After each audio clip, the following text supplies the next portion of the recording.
Samahan po dito si Papa sa harap. At parang ayaw yung samahan si Papa sa harap.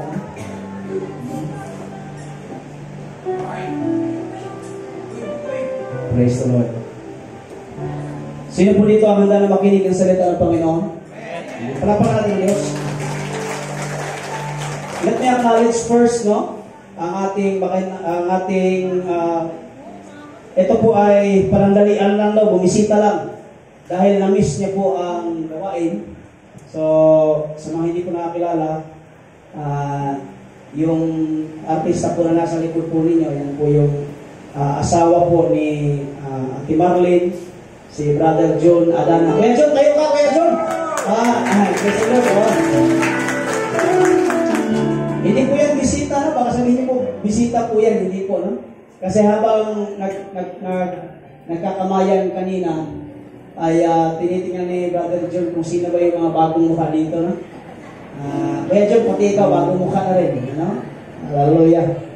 So, bago tayo magsimula, bago tayo manalangin, salamat po na sa mga i-acknowledge natin, mga kapatid, ang mga taga-summit, palakpakan po natin. Sa buhay po no, ng mga pamilyang Bruno, at yung mga, sir, yung mga anak ni po sir, mga pinsan po yan sa malayong kasi po yung Bruno po kasi yan eh. At saka hindi po magkakalayo ang mukha ng mga Bruno. Maputi lang po kayo at medyo nawisikan lang ako ng konting dilim. Kaya ganito po ang kulay natin, At yung mga taga-summer homes, palakpakan po natin. Praise the Lord. Hallelujah. Yung kalis natin, parang conference ba? Parang conference. Yung mga taga-Southville, hallelujah. Palakpakan natin. Praise the Lord. Hallelujah. Praise the Lord. At higit sa lahat po mga kapatid, ang mga taga-Zion, lahat po kayo. Hallelujah. Praise the Lord. So, lahat po tayo mag-settle down na. Yung mga alam nyo, kasi tabi po, hindi po ako nananagasa or nagpapa-offend, Kasi tabi po sa mga pero kung meron pong isang magandang i-vlog po ninyo ang simbahan. Sa lahat po ng mga vloggers. Kaysa po sa magpulot kayo ng kahoy, dito na po kayo mag-vlog. Hallelujah. Mga kapatid, wala po sa Bible nagsasabi na hindi. Yung post ko po ay joke lang po yun, Wala po yun sa Bible. Kaya nga po ang sabi ko doon ay Jefferson Kapitulo 28, versikulo 9. Akin lang po yun, Wala po problema, mag-vlog po kayo lahat, Pero, pati po simbahan natin, i-vlog po natin, mga kapatid ko sa Panginoon. Napakaganda po na kayo mismo ang nagpo-promote sa ating Panginoon. Amen! Amen ba? Palakpakan natin Diyos! Akala ko joke lang yun. Bago ako mag-start, akala ko joke lang yung nagpabarangay daw yung nagkabarangayan daw yung mga tao doon sa isang probinsya. Alam niyo kung bakit nagkabarangayan? Kasi ang kaso nila, gaya-gaya daw yung ginaya daw yung intro. Welcome to my vlog. Hello guys. Ginaya daw ulit. So, wala daw originality. So, mga kapatid sa Panginoon, huwag naman po sanang humantong sa barangayan ng inyong vlog. Mga kapatid, So, okay lang po na mag-vlog, pero may kunting limitasyon. Amen. Hallelujah. Amen ba?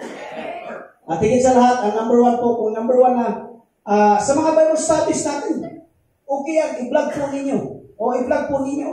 Bible study yan eh.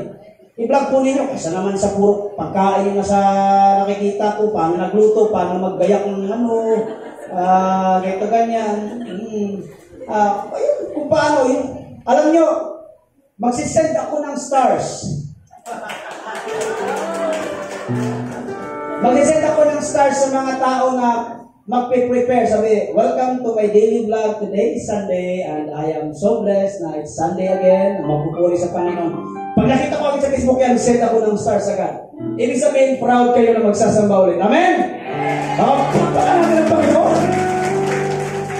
Hindi ko kayo nagbabawalan ni Pastor ha. Ako wala po sa Bible na magbabawal po ng vlog. No, it's okay. No? We are now in a social media era. No? So, before ang lahat tayo po tumayo bilang paggalang sa salita ng Panginoon. Let us read in Matthew chapter 15. Mahaba po kasi ito. So, allow me mga minamahal kong kapatid na mas maano po, no? Mas maintindihan natin. Matthew chapter 15 verses 21 hanggang 29 po ito. Then Jesus left Galilee and went north to the region of Tyre and Sidon. A Gentile woman who lived there came to him pleading, "Have mercy on me, O Lord, Son of David, for my daughter is possessed by a demon that torments her severely." Next slide. But Jesus gave her no reply, not even a word. Then his disciples urged him to send her away. "Tell her to go away," they said. "She is bothering us bothering us with all her begging." Then Jesus said to the woman, "I was sent only to help God's lost sheep, the people of Israel." Next slide. But she came and worshipped him, pleading again, "Lord, help me." Can you please shout with me, mga kapatid? Lord, help me! Lord, help me! Yung pinakamalakas, sabi mo, Lord, help me! Lord, help me! Hallelujah. Jesus responded, It isn't right to take food from the children and throw it to the dogs. She replied, "That's true, Lord. But even dogs are allowed to eat the scraps that fall beneath their master's table." Can you please, kayo ang magbasa, mga minamahal kong kapatid? 1, 2, 3, go!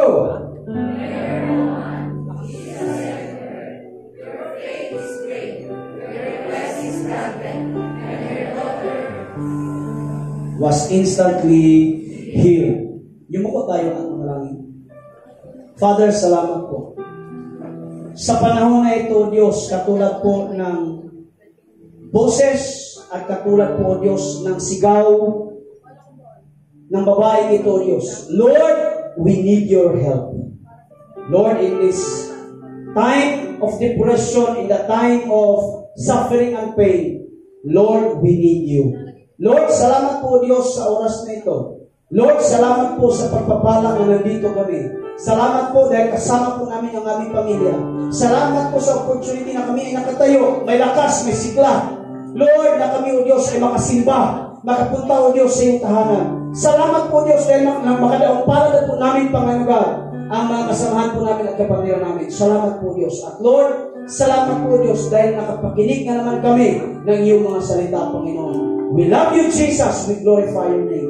This is my prayer in the name of our Lord Jesus. Everybody say with me, Amen. Amen, amen. Makaupo na po tayo lahat. Isa ka pong malakas sa ating palakpak sa Panginoon. Hallelujah. God is good? One more time. God is good? Okay. Ayan ko sila, Russell, dito kayo sa harap, katabi kayo ni Kuya Arcel. Sapagkat ang nasa harap, yun ang unang ng biyaya at pagpapala. Amen? Alam nyo, kung batas lamang sa Panginoon na ang nasa harap ay yun ang unang papalain, lahat po kayo nasa harap na. Can I hear amen? At lagi ko sinasabi, bakit nga pagdating sa jeep, lagi tayong front seat? Kasi gusto natin makita yung kagwapuhan natin sa salamin. Alam niyo yung gwapo ka sa salamin niyo? Magandang ka pa sa hindi mo alam, pinagtatawar ka ng mga tao sa likod. Kaya parang si Jose Manalo ba? Gano'n, no? Gano'n din mga kapatid. Ako na po nasa harap, ako na makatanggap ng pagpapala. Amen? Yung mga nasa likod, bakit din nandiyan sa likod?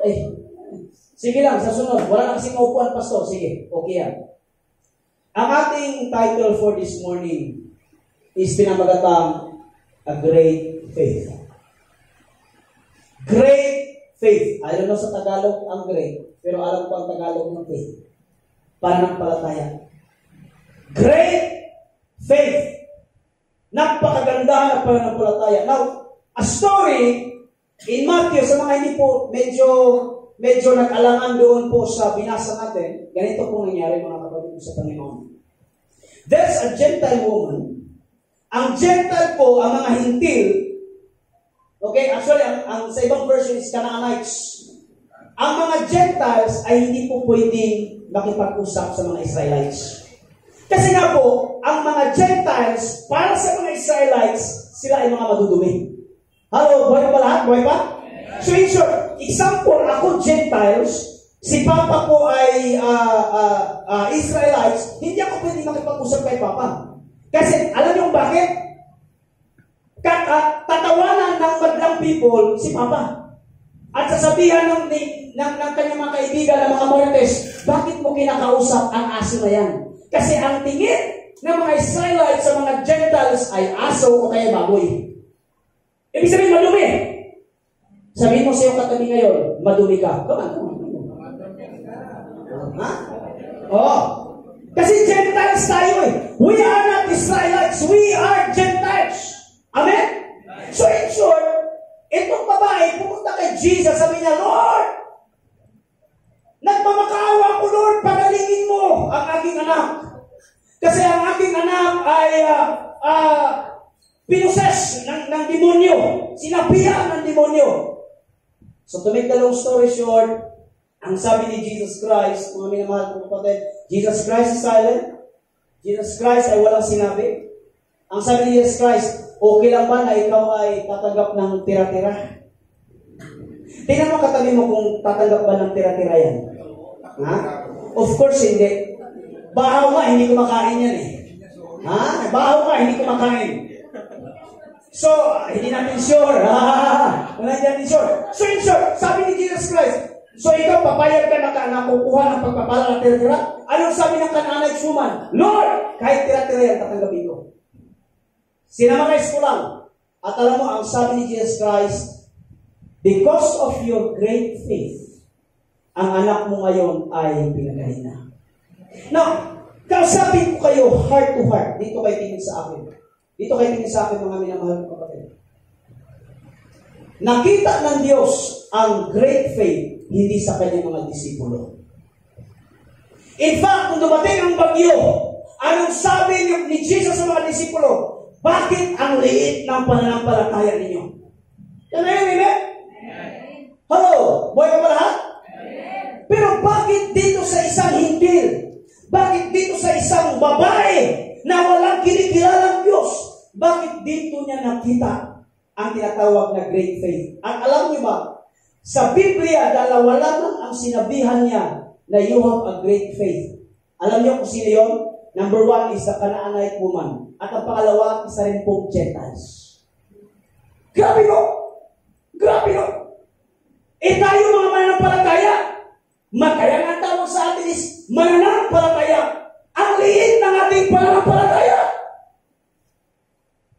Kanahirin eh? Tayo ang ligtas. Tayo ang kinakausap ng Diyos. Nasa atin ang pagpapala. Pero ang liit ng ating pananampalataya.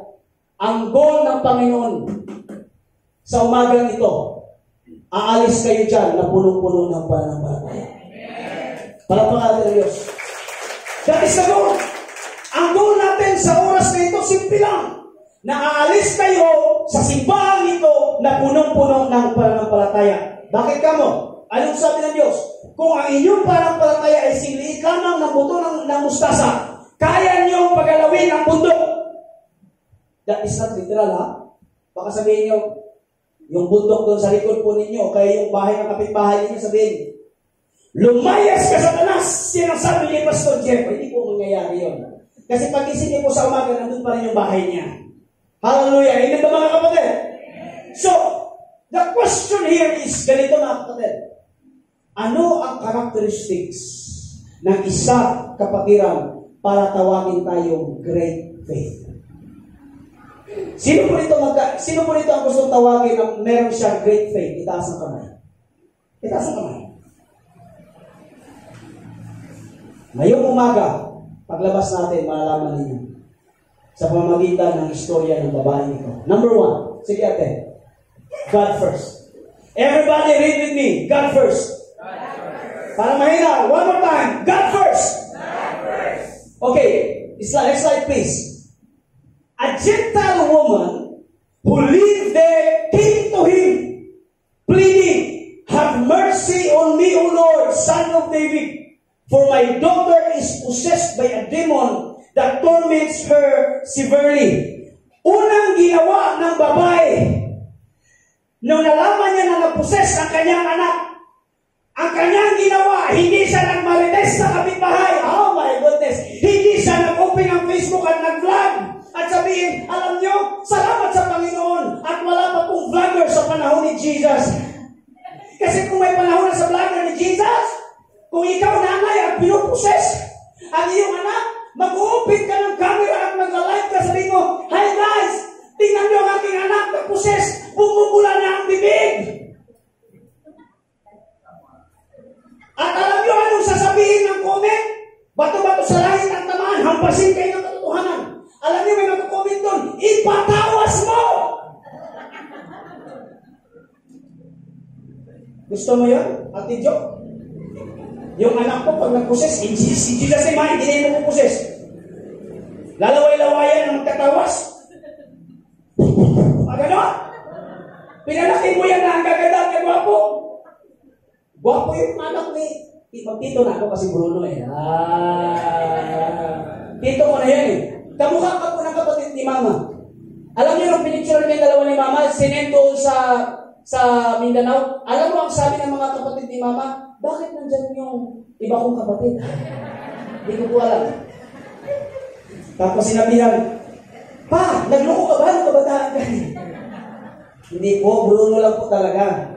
Kaya hindi mo napapansin, Tito, yung mga anak ko, at saka yung magandang, mga gwapo kamukha ko. Magpinsan tayo kasi bay-bay sa mga anak. Bruno po kasi kami. Pareho po tayo mapilito. Okay, Bruno. Napansin niyo, kagwapo ng anak ko sila. Yung mga anak niyo, kaganda, dura-duraan lang. Baka sabihin, pag napusis yan, anong gawin? Pumunta ka, magpausok ka. Pakainin mo ng malunggay. Ito na malunggay. No, serpentina. Painin mo ng serpentina. Ang dami. Pero alam niyo, one thing na ginawa, hallelujah. One thing na ginawa ng babae, the moment na nakita na poses ang babae ay ang kanyang anak, anong ginawa niya? Lumapit sa Diyos. Ang una niyang ginawa, Glenn, lumapit siya sa ating Panginoon. Kanahilig man? Yes. Pwede ba yung katabi mo, kurutin mo, sabihin mo, lumapit ka sa Diyos? Come on. Next slide. Next slide. Picturean niyo ito. Itag niyo ako. Oh, itag niyo ako. Come on. Picturean niyo yung nasa slide. Jesus Christ is not our last choice. One more time. Jesus Christ is not our last choice. Not even our one of options. Jesus Christ is the only solution. Parang may ang amen. Yes. Problema sa atin, nung nagkasakit ka, bato-bato sa langit, kasi kasama din kami. Ako natamaan din. Si Papa natamaan din. Lahat tayo natamaan. Nung tayo nagkaroon ng sakit, ano number one? Kung hindi po madala sa Advil, Flanax. Gagawin eh. Pagkatapos po ng Flanax, mga kapatid, kung hindi na kaya, magpapunsalan. Takbo kayo na to. Yun ang malapit eh. No? Kung hindi na kaya, Santiago na. Nung sabi ng doktor na hindi ko na kaya, bago pumunta sa simbahan. Ubus na yung pera, hindi mo pa napakabisi pastor. The irony is this, mga kapatid ko sa Panginoon. Pagdating sa pagsubok, laging huli ang Diyos na hinahanap mo. Well, in fact, Jesus Christ is the only solution na kapag may problema ka, huwag kang tumakbo sa kapitbahay mo, maliban mong kaibigan mo. Kasi yung kapitbahay mo, minsan, alam mo yun? Allah, bes, pre, sis, may sakit po ako sa ulo. Mars, may sakit po ako sa ulo. Yun lang yung unang ano ha? Pagdating po sa kabilang block, may cancer si sister. Pero amen, Perico. Alam nyo, sabihin nyo sa Panginoon, amen. Para mahilang amen ba? Kasi ang Diyos ayaw niya na siya ang option. Pero ito, kung yung jowa mo ayaw niya na, maraming opsyon, gusto niya siya lang, ang Diyos din gano'n. Ayaw ng Diyos na siya ay isang opsyon lang. Ang Diyos natin, He is the only one, our only solution. Hallelujah. Palakpakan natin ang Diyos. Noong nakaraan, lagi ko sinasabi, tinatanggalan ka ng Diyos ng options. Parang ang option mo ay ang Panginoon. Ngayon, ibahin mo na. Baguhin natin ang konsepto ng ating pananampalataya. Na kapag ikaw ay may problema, si Lord ang una. Amen. Mga Mars, pag may problema kayo, huwag kayong mag-post sa Facebook. Ang Facebook po, puro heart lang yan. I care for you. Ganito ganyan. Kapag may problema ka, instead na sa Facebook, dalhin mo sa the book.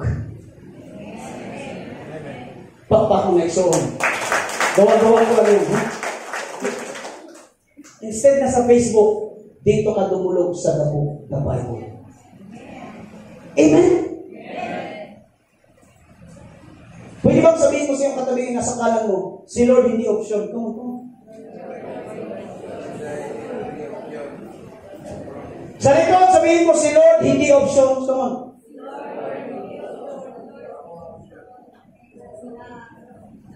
Kaya alam niyo mga kapatid ko sa Panginoon, masaya ako sa mga kapatiran na nagchat-chat sa akin. Pastor, ipag-pray mo kasi ganito, ipag-pray.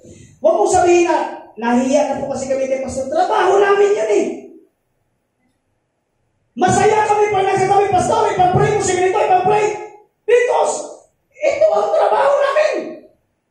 Ngayon panalangin mga kapatid, amen? Magpanalangin na. Anong sabi sa verse? Next slide please. So don't worry about these things. Ang ganda nito ha. So do not worry about these things. Ano sunod? What we will eat. Bilang mo. What we will drink. What we will wear. Nagdedebate pa kayo kung anong susuotin. Bakit, kapatid, bakit hindi ka nakapagsimba? Wala na po akong masuot. Wala pong pinagpabawal dito sa simbahan. Welcome po dito. Wag lang po kayong, alam mo yun? Alam nyo na yun. Naka-t-shirt na kayo, okay lang.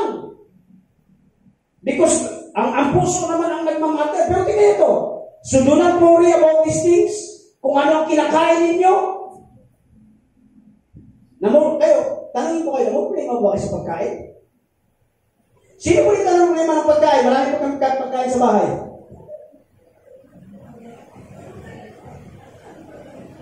Sa panahon namin dati, panahon natin dati ba? Kaya marami tayo. Hindi po kami problema sa pagkain. Para sa amin, yung isang hotdog, sobrang sarap na yan. Kasi ang hotdog, pagkain yan ng mga mayayaman, person. Napagtanto ko mga kapatid, na ang hotdog ngayon, pastilan, pagkain ng mga mahihirap yan. Kasi ang pagkain ng mga mayayaman, ako mayaman ako eh. Sino po ito masabi ng mayaman na siya? Itaas ang kamay. Kasi, ang pagkain ng mga mayayaman, kapag nilalaga mo na ang okra, ang sitaw, hallelujah, at ang talong, yan ang pagkain ng mga mayayaman. Palakpakan niya ang Diyos. Mayaman sa vitamina ba? Ganon. Mayaman sa sustansya. Tinan nyo? Mga minamahal ko kapatid. Dito ha? What we will drink. What we will wear. These things. Look at yung hinighlight ko. Itong mga bagay na ito dominates what? The thoughts of unbelievers. Hindi naman kayo unbeliever ah. Tapilin mo rin sa kaliwa mo, sabihin mo, hindi ka naman unbeliever. Anong sabi sa doon? Itong mga bagay nito yung mga alalahanin, nagdudumina sa pag-iisip ng mga unbeliever. Hindi ka naman unbeliever. So, ibig sabihin, but your heavenly Father already knows all your needs. So now, seek the kingdom of God above all else, and live righteously, and He will give you everything you need. Can you please say with me, everything I need? 1, 2, 3, go! Everything I need. Hindi po si Pastor Jack nagsabi niya ng Diyos. Can I hear amen? Yes. So kung sino man dito, sa inyo mga kapatid, ang may pangangailangan, alam na ng Diyos. Kaya wag po kayong mag-alala. Tapikin mo ang nasa kaliwa at sabihin mo, do not worry. Sa likod, sabihin mo, huwag kang mag-alala.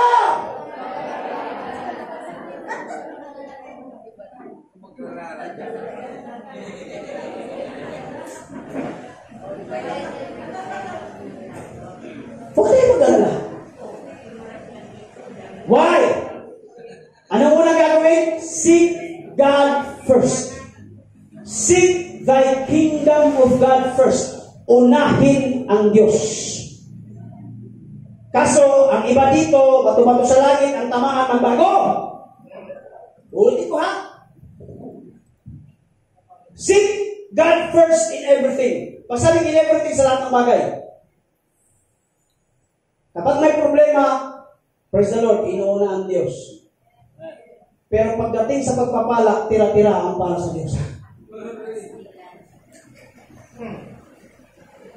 Can you hear amen? Can you hear amen? Alam nyo, hindi po ugali ni Papa ang ganito, yung lagi pong nagpaparinig. Pero ako, nagpaparinig po ako. Pasensya na po, ako may hawak ng mikropono. Kung kaya niyo pong pakainin ang mga taong nag-aaway sa inyo, pakainin niyo rin ang mga taong nananalangin sa inyo. Can I hear amen? Hindi ko po sinasabi mamaya yan.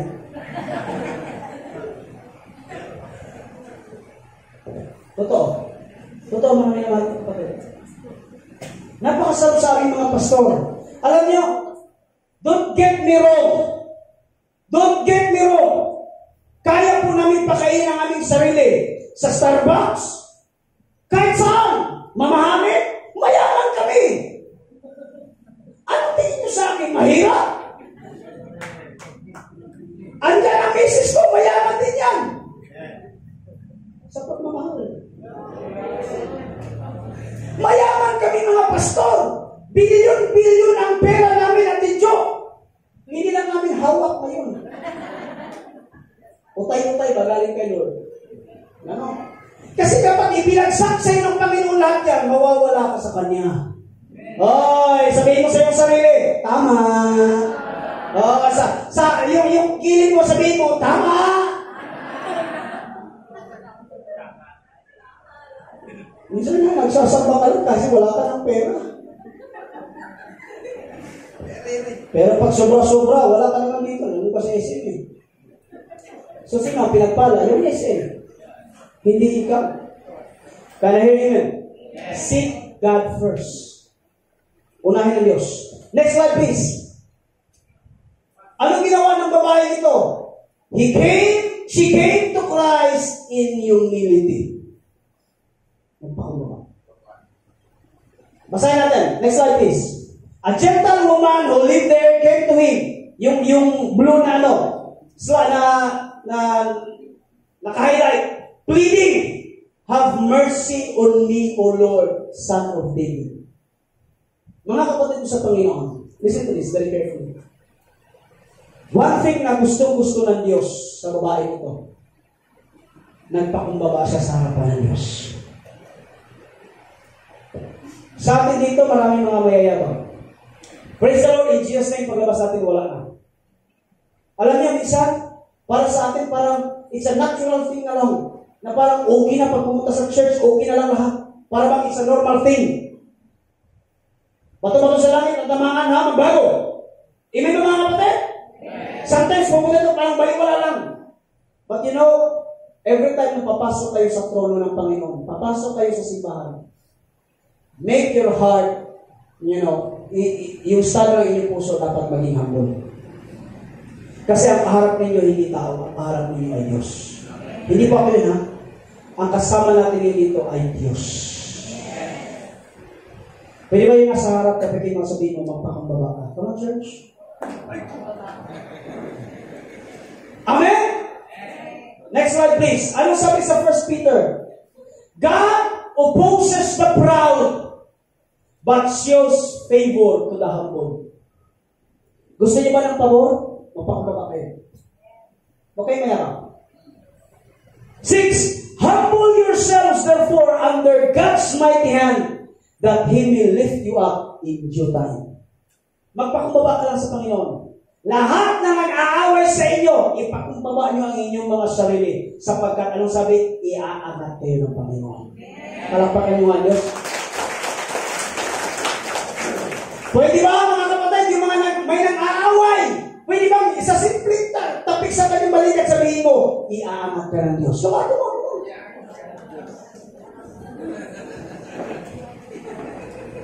Sir, binabagsak tayo ng tao. Binabagsak tayo ng tao, pero inaangat tayo ng Diyos. Hallelujah, amen! Palakpakan natin ang Panginoon. Woo! Praise the Lord! Praise the Lord! Next slide, please.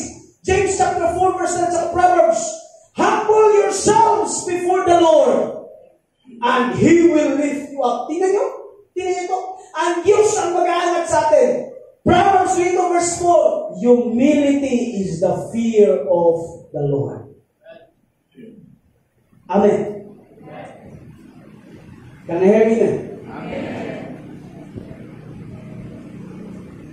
Gusto ko na bawat isa, nandito lahat, every time papasok sa simbahan, magpakumbaba tayo sa ating Diyos. Magpakumbaba tayo. Alam niyo bakit? We never know. Paglabas natin, yun na yung muli. Hininga natin. Can I hear amen?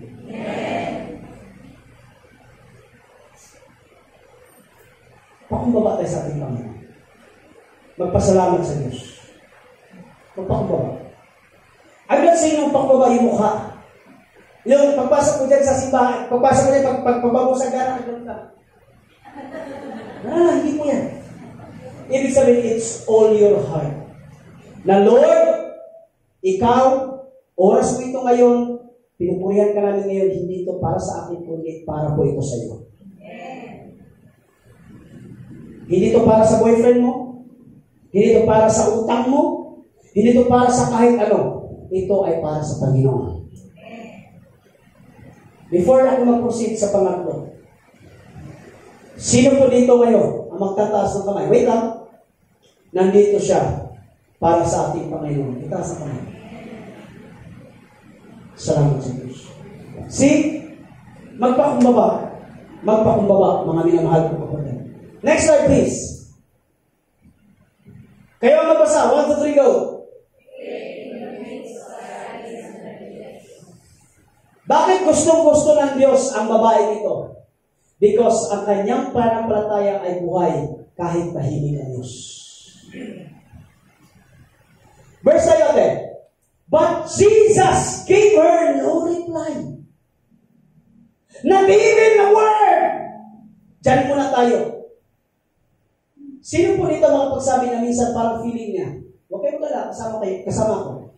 Na parang tahimik ang Diyos, itaas ang kamay. Huwag kayong mahiya. Lord, nasaan ka? Lord, bakit ang tahimik mo? Panginoon, bakit? Asa? Lord, saan ka ba, Lord? Basag na ako, Lord. Durog na ako, Lord. Lord, grabe ka. Bakit sa Bisaya pa? Kahilong ni Mulunoy. Lord, napakatahimik mo. Buti pa yung aking damar sa ingay. Pero Lord, bakit ang tahimik mo? Yes, dumarating tayo sa punto na ganyan at minsan tahimik ang Diyos. Look at the word. Jesus gave her no reply. Not even a word. Sige ate, next slide please. Woo! Just because God is silent doesn't mean He is absent. Oh my goodness. Picturean nyo yan. Itag nyo ako ha. Itag nyo ako, picturean nyo yan. Para naman nag-engage ka sa Facebook ay dumarami na. Just because God is silent doesn't mean He is absent. ang Diyos ay tahimik, hindi sabihin na ang Diyos ay wala dyan. Nakikinig ang ating Panginoon. Just speak because God is listening. Para may naingat. Alam nyo, sa panahon na tayo nag-aaral, kapag may exam, ang teacher ay tahimik. Nagmamasid. Ulit ko. Kapag may exam, kapag may quiz, ang teacher ay tahimik. Nandun sa kanyang mesa. Nagmamasid. Ganoon din sa buhay. When we are in trials, God is silent, but He is not absent. Palapakan yung Diyos. Grabe no? Grabe ba? Just speak. Lord, kung feeling ko Lord, wala ka dyan. Feeling ko Lord, hindi ka nakikinig. Feeling mo lang yun. Just speak the word of God because God is listening. Pwede ba yung nasa likod mo, tingnan mo sa mata at sabihin mo, nakikinig ang Diyos.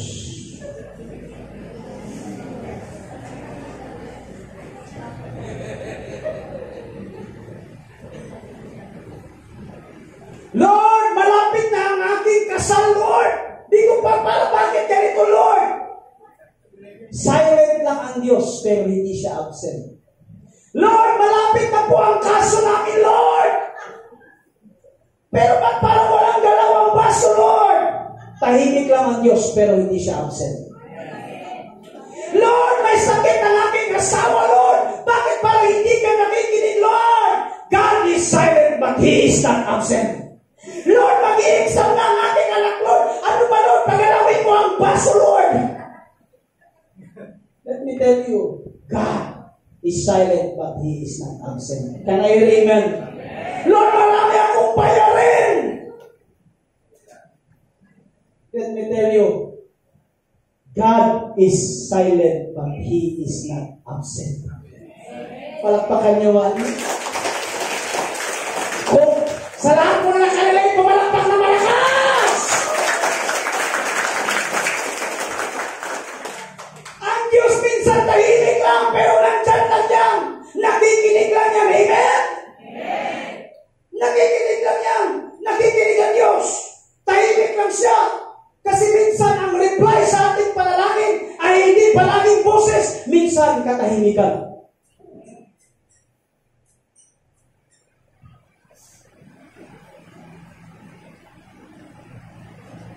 Nabanggit ko na ito before.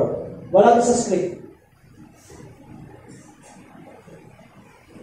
Dumating tayo sa punto ng buhay natin sa bawat relasyon na kapag nagsalita si Mrs., gusto na rin natin magsalita ng mga mister.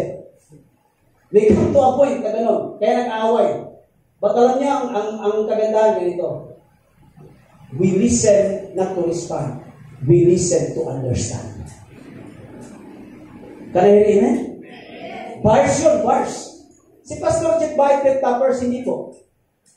Ulitin ko. In every relationship, if there's a person speaking, makinig ka. Hindi po para, to respond, but to understand. Hello? Para may na, hello? If I say hello, you say hi. Hello? Hi. Hello? Hi. Hello. Hep, hep. Ay, nanonood talaga ito. Nanonood talaga ito ng wawawin siguro, ano? Sige. Then, next slide please. Then Jesus said to the woman, I was sent only to help God's lost sheep, the people of Israel. Anong response ng babae? But she came and worshipped Him, pleading again, Lord, help me. At pwede mong ibalik yung Matthew 15:23. Yan. Maliban na tahimik ang Diyos. Napalitan ko. Ano pang demeanor ng mga disciples? Pwede ko. Dito. Then His disciples urged Him to send her away. Tell her to go away, Lord. Paalisin mo na yan, Lord. Alam niyo? Number one, if it seems that God is silent. Pangalawa, maraming rejections.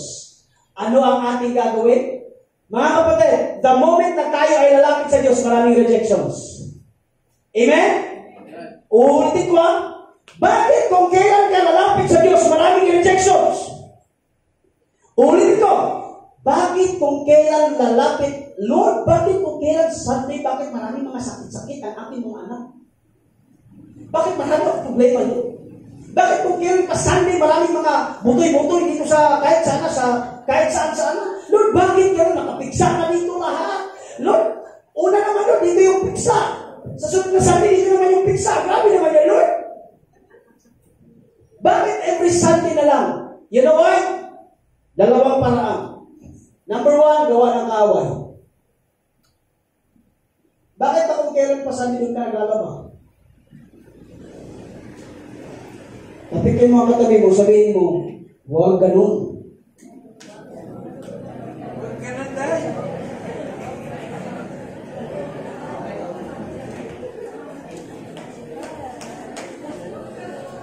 Tapos magpupunta si pastor doon, Sister, bakit hindi ka po nakapagsimba?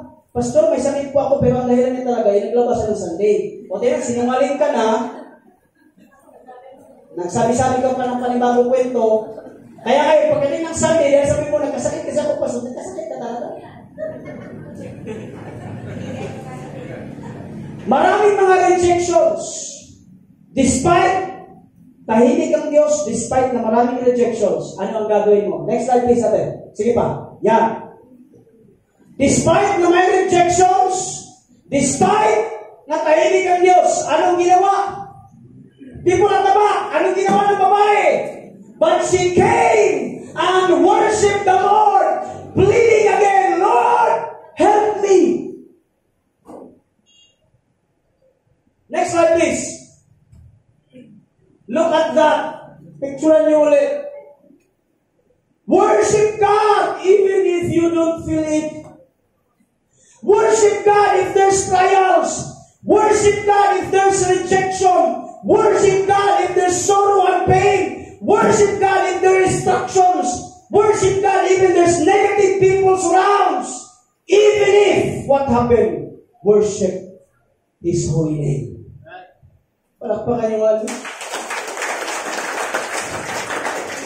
Kuya John, amen ba? Purihin natin ang Diyos kahit maraming even if. Kahit maraming what if. Sampahin natin ang Diyos kahit tahimik ang Panginoon. Sampahin natin ang Diyos.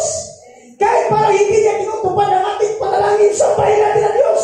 Pwede bang gisingin mo ang katabi mo at kalugin mo at sabihin mo, sampahin mo ang Diyos!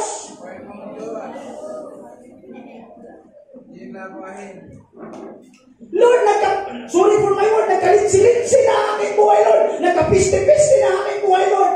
Even if, worship the Lord. Lagi kong sinasabi mga kapatid, dito, sasabihin ko. Because the best time to worship the Lord is the time that when you are broken. Tingnan mo ang mukha ng iyong katabi. Broken.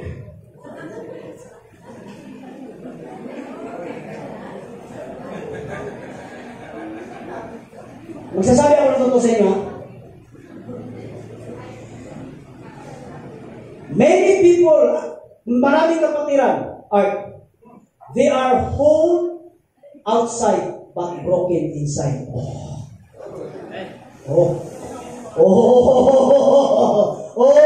One more time. Maraming kapatiran, they are whole, buo sila in outside, pero actually broken inside. Broken yan. Mga tatay, broken yan. Ang mga tatay natin, hindi lang yan umiiyak, pero mga broken yan. Ano ang ipapakain ko sa aking mga anak? Paano ba ito ganyan? Kulang-kulang lahat ang dami ganyan. Mga broken yan! Pagdating sa bahay, ganito ang kanyang asawa. Paano na? Pasal na! See? Pangiti-ngiti lang yan, pero basag ang puso niyan. Can I amen? And when you are broken, that is the best time to lift your hands and say, Lord, I worship you. Palakpakan niyo ang Diyos. Now, itaas ang kamay ng mga taong broken! Mga kapatid, praise the Lord, Kuya Ray! Alam niyo si Brother Ray, malusog lang yung tingnan. Pero broken ang puso niyan. Mga tatay na namamasada. Hallelujah! Praise the Lord! Na halos every week may naniningil. Broken yan! Alam mo yun, nagpa-medical ka lang. Walang pang result, nasa isip mga kapatid, ano tawag yan, yung dialysis na agad.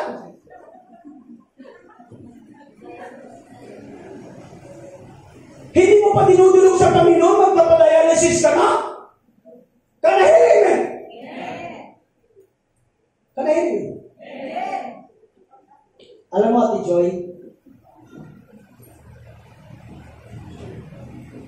ang mga ginagamit ng ating Panginoon is yung mga taong durog.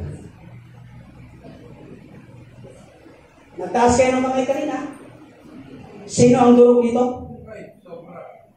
Gagamitin kayo ng Panginoon. Palakpakan niya, Diyos. Pastor, durugin ko ng mukha ng durugin mo na. Durugin mo na. See, kahit durog, kahit basag, Sir Gaspar, that is the time to lift your hands and say, Lord, I surrender all. Amen? Amen ba, kapatid? Kaya, sino po dito ang may buhay para kapatid? Itaas ang kamay. Buhay. Kumustahin niyo po, baka po may warrant of arrest na. Hindi nga po. Medyo nakakatawa, pero kumustahin niyo po.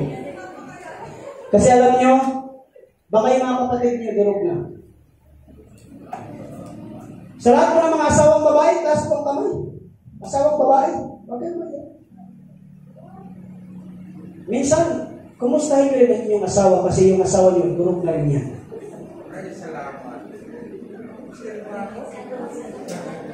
Hindi totoo.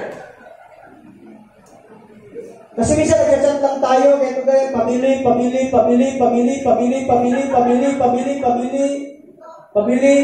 Minsan kumustahin niyo yan.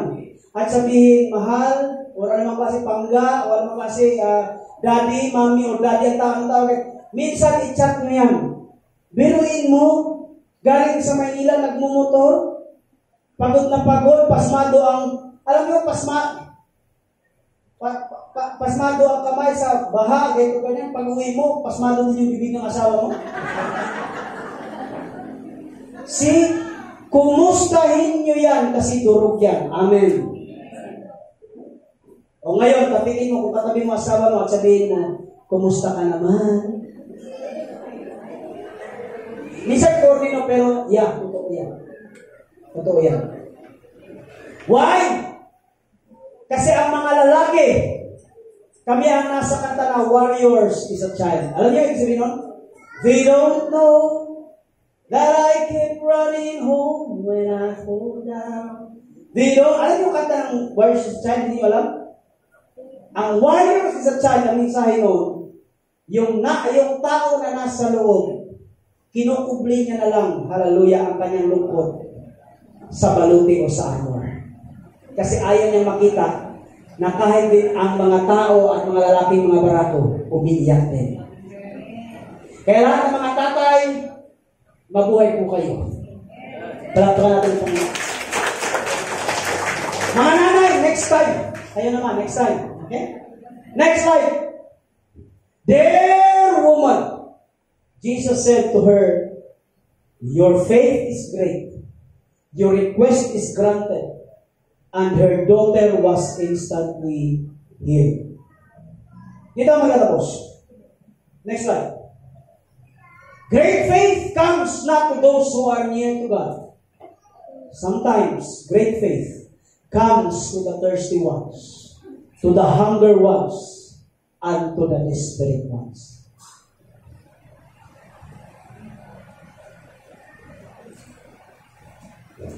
Before ako magtapos, sino dito ang uhaw sa Diyos?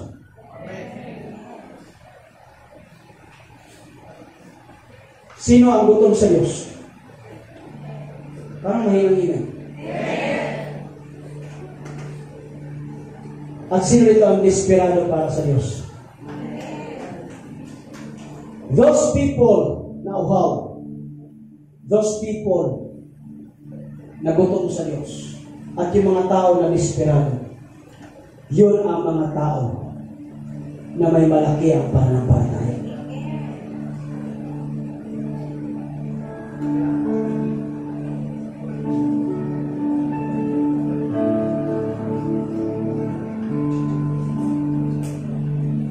Anong sabi ko kanina?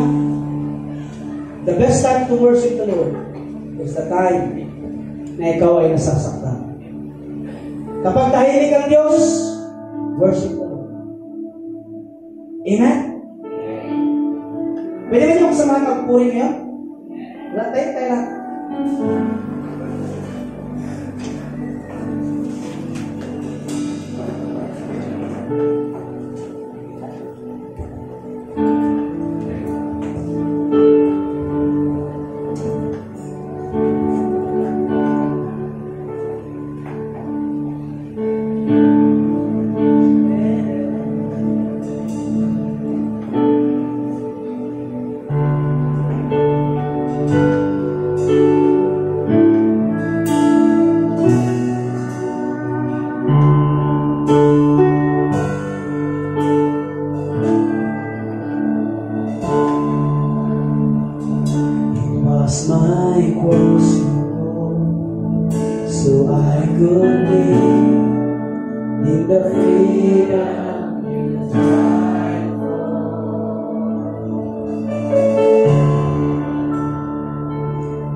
Worthy is your name. Come on, church. Worthy is your name.